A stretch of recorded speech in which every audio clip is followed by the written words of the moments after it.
শুভেচ্ছা বন্ধুরা। পুলিশ থেকে সাবধান, জঙ্গির এখন পুলিশ বাহিনীতে।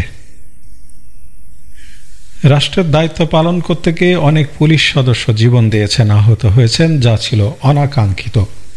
একটি স্বাধীন সার্বভৌম দেশে পুলিশের উপর এমন বর্বরচিত হত্যা, ধ্বংসযজ্ঞ সাধারণ শ্রেণী পেশার মানুষকে হতবাক, বিস্মিত, বিচলিত করেছে। পুলিশ শব্দটি শুধু বাংলাদেশে নয়, পৃথিবীর সব দেশে বিরাজমান। দেশের আইন শৃঙ্খলা রক্ষার্থে প্রতিটি দেশেই পুলিশের রয়েছে অনন্য ভূমিকা। কিন্তু আমাদের দেশে কেন পুলিশের উপর এরকম বর্বর, নিকারজনক হামলা ও হত্যাকাণ্ডের ঘটনা হলো? তাদের অপরাধ কি ছিল?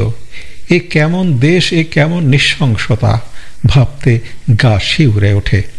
আমরা কোন অন্ধকার যুগে বাস করছি? দেশ জুড়ে এ নিয়ে চলছে ব্যাপক বিশ্লেষণ ও উদ্বেগ। বিষয়টি শুধু আশ্চর্যের নয়, অতি আশ্চর্য হয়ে বাংলাদেশের চোখে ধরা পড়েছে। এরকম জঘন্য, নৃশংস, বর্বরচিত হত্যাকাণ্ডে দেশের মানুষ লজ্জিত, ঘৃণিত, বিস্মিত। বাংলাদেশের জনগণ পুলিশবিহীন পার করেছে 5টি দিন। বছরের কোনো একটি দিন বা 1 মিনিট সময়ের জন্যও যেখানে দেশের পুলিশ স্থাপনার আলো নেভে না, সেখানে বিগত 5 আগস্ট দুপুরের পর থেকে 9 আগস্ট পর্যন্ত দেশের প্রায় 4.5 শতাধিক থানা ও স্থাপনাগুলোতে আলো জ্বলেনি। ঊর্ধ্বতন পুলিশ কর্মকর্তাদের অফিসগুলোর অবস্থাও একই চিত্র। সবখানে বিরাজ করছিল শুনশান নীরবতা, ঘুটঘুটে অন্ধকার, বিরাজ করেছে হাহাকার, শূন্যতা।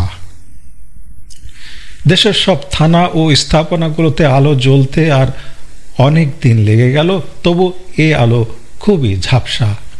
তবে পুলিশ প্রধান তার এক বক্তব্যে গত 8 আগস্ট নির্দেশনা জারি করেছিল যে সব পুলিশকে সন্ধ্যার মধ্যে নিকটস্থ জেলা পুলিশ লাইনে যোগদান করতে। ছাত্র জনতার নামে কিছু উচ্ছৃঙ্খল দুষ্কৃতিকারীরা পুলিশ ও তাদের স্থাপনায় আগুন দিয়ে জ্বালিয়ে পুড়িয়ে ছারখার করে দিয়েছে। এরকম নৈরাজ্যকর পরিস্থিতিতে নিরাপত্তাহীনতায় পুলিশরা তাদের কর্মস্থলে যোগ দেওয়া থেকে নিজেদেরকে বিরত রাখেন। প্রতিটি দেশের আইন শৃঙ্খলায় প্রধান ভূমিকা পালন করে থাকেন পুলিশ বাহিনী। রাত দিন, রোদ, ঝড়, বৃষ্টি উপেক্ষা করে অপরিসীম ত্যাগ ও পরিশ্রমের মধ্য দিয়ে পুলিশরা কাজ করে থাকেন, যা অন্য কোনো বাহিনীর ক্ষেত্রে তেমন একটা চোখে পড়ে না। বাংলাদেশে এইবারই প্রথম এবং বিশ্বের আর কোনো দেশে থানা আক্রমণ করে কর্মরত পুলিশদের হত্যা, অস্ত্রশস্ত্র লুটপাট, দলিল দস্তাবেজ, আসবাবপত্র সহ ভবন পুড়িয়ে দেওয়ার ঘটনা সম্ভবত এটিই প্রথম। এই কদিন পুলিশদেরকে এক বিভীষিকাময় সময় পার করতে হয়েছে, যা ছিল অবিশ্বাস্য। পুলিশ সদস্যরা ডোবার জলে ঝোপঝাড়ে লুকিয়ে কেউ কেউ প্রাণ বাঁচাতে পারলেও অসংখ্য পুলিশকে উগ্রবাদী উচ্ছৃঙ্খল জনগোষ্ঠীর হাতে প্রাণ দিতে হয়েছে। তাদেরকে মাথা, মুখে, শরীরের বিভিন্ন স্থানে আঘাত করতে করতে মেরে ফেলেছে। একটি মুক্ত স্বাধীন দেশে এমনটি কেউ আশা করেনি। গত 5 আগস্ট দেশের প্রধানমন্ত্রী শেখ হাসিনা বৈষম্য বিরোধী ছাত্র আন্দোলনের ডাকা টানা কর্মসূচির এক পর্যায়ে ছাত্র জনতার বিক্ষোভের মুখে দেশ ছেড়ে চলে যাওয়ার পর থেকে দেশের আইন শৃঙ্খলা রক্ষাকারী বাহিনীর উপর ব্যাপক হামলা চলে।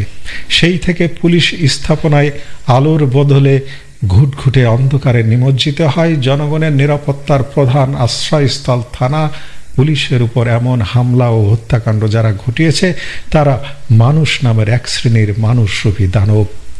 আধুনিক এই সব সমাজে এরকম কর্মকাণ্ড কি কখনো ভাবা যায়? পুলিশের অনুপস্থিতিতে এই কদিনে দেশব্যাপী অসংখ্য অপরাধমূলক ঘটনা ঘটেছে। রাজধানীর অভিজাত এলাকাগুলো ভয়াবহ ডাকাতের কবলে পড়ে, লুটপাট চলে ব্যবসা প্রতিষ্ঠান ও বাসাবাড়িতে, হামলার শিকার হয় সংখ্যালঘুদের ধর্মীয় প্রতিষ্ঠান ও বাসাবাড়ি। হামলা ও হত্যাকাণ্ড থেকে বাদ যায়নি সদ্য সরকার থেকে পদত্যাগী রাজনৈতিক সংগঠন আওয়ামী লীগের শত শত কার্যালয়, নেতা কর্মী, তাদের বাসাবাড়ি, ব্যবসা প্রতিষ্ঠান। ছাত্র আন্দোলনের সমন্বয়করা হত্যা, হামলা, লুটপাটে ছাত্র আন্দোলনের কেউ জড়িত নয় বলে গণমাধ্যমকে জানান। কিন্তু এখন এটা স্পষ্ট যে সব কিছুই ছিল পূর্ব পরিকল্পিত। বিদেশি পত্রিকার সংবাদ প্রতিবেদন থেকে জানা যায় নিহত পুলিশের সংখ্যা ৩২০৪ জন। বাংলাদেশের একটি সংস্থার তথ্য অনুযায়ী পুলিশ নিহতের সংখ্যা ৩১১২ জন। অসংখ্য পুলিশের হত্যার নৃশংসতা আমরা দেখেছি। পুলিশকে থানা ভবনের মধ্যে আটকে আগুন দিয়ে পুড়িয়ে মারা হয়েছে, আবার অনেকগুলো লাশের স্তূপে আগুন দেওয়া হয়েছে। অনেক পুলিশ সদস্যকে হত্যা করে প্রকাশ্য রাস্তায় ঝুলিয়ে দেওয়া হয়েছে। এইসব নৃশংসতায় সাধারণ আন্দোলনরত শিক্ষার্থীরা হয়তো জড়িত নয়, কিন্তু বহিষ্কৃত সেনা সদস্য ও গোপন ধর্মীয় সংগঠনের জঙ্গিরা এটা ঘটিয়েছে বলে অনেক তথ্য প্রমাণ পাওয়া যাচ্ছে। সবচেয়ে ভয়াবহ ঘটনা ঘটল আরও কিছুদিন পর, যখন দখলদার সরকার ঘোষণা করল এই হত্যাকাণ্ডের কোনো বিচার হবে না।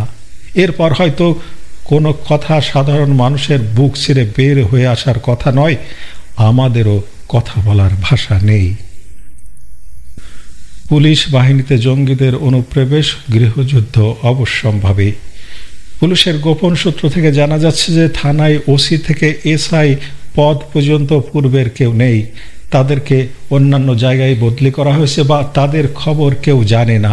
কিন্তু ওসি থেকে সকল এসআই পদগুলোতে নতুন সব লোক জয়েন করেছে এবং এই পোস্টগুলোতে যাদেরকে নিয়োগ দেওয়া হয়েছে তাদেরকে এর আগে পুলিশ বাহিনীতে দেখা যায়নি। এরা কবে থেকে পুলিশে জয়েন করেছে বা কোথায় ট্রেনিং নিয়েছে সেই ব্যাপারে কেউ কিছু জানে না। আর থানাগুলোতে নতুন নিয়োগপ্রাপ্তদের কাছেই একমাত্র অস্ত্র রাখা হচ্ছে। বাকিদের মধ্যে কেবলমাত্র থানার সিকিউরিটিতে থাকা কনস্টেবলের কাছে একটা বন্দুক থাকে, বাকি সবাইকে নিরস্ত্র রাখা হয়। পুলিশের গোপন সূত্র থেকে আরও জানা যাচ্ছে দেশের বেশিরভাগ থানাতেই একই চিত্র।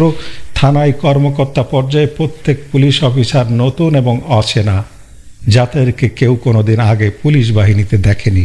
প্রশ্ন হলো, এরা কারা? কোন পরীক্ষায় পাশ করে তারা পুলিশ বাহিনীতে আচমকা নাজিল হলো? এই অবস্থাকে মেনে নেবে সশস্ত্র মুক্তিযুদ্ধের মাধ্যমে অর্জিত একটি দেশের সংগ্রামী মানুষেরা? ভালো থাকবেন বন্ধুরা।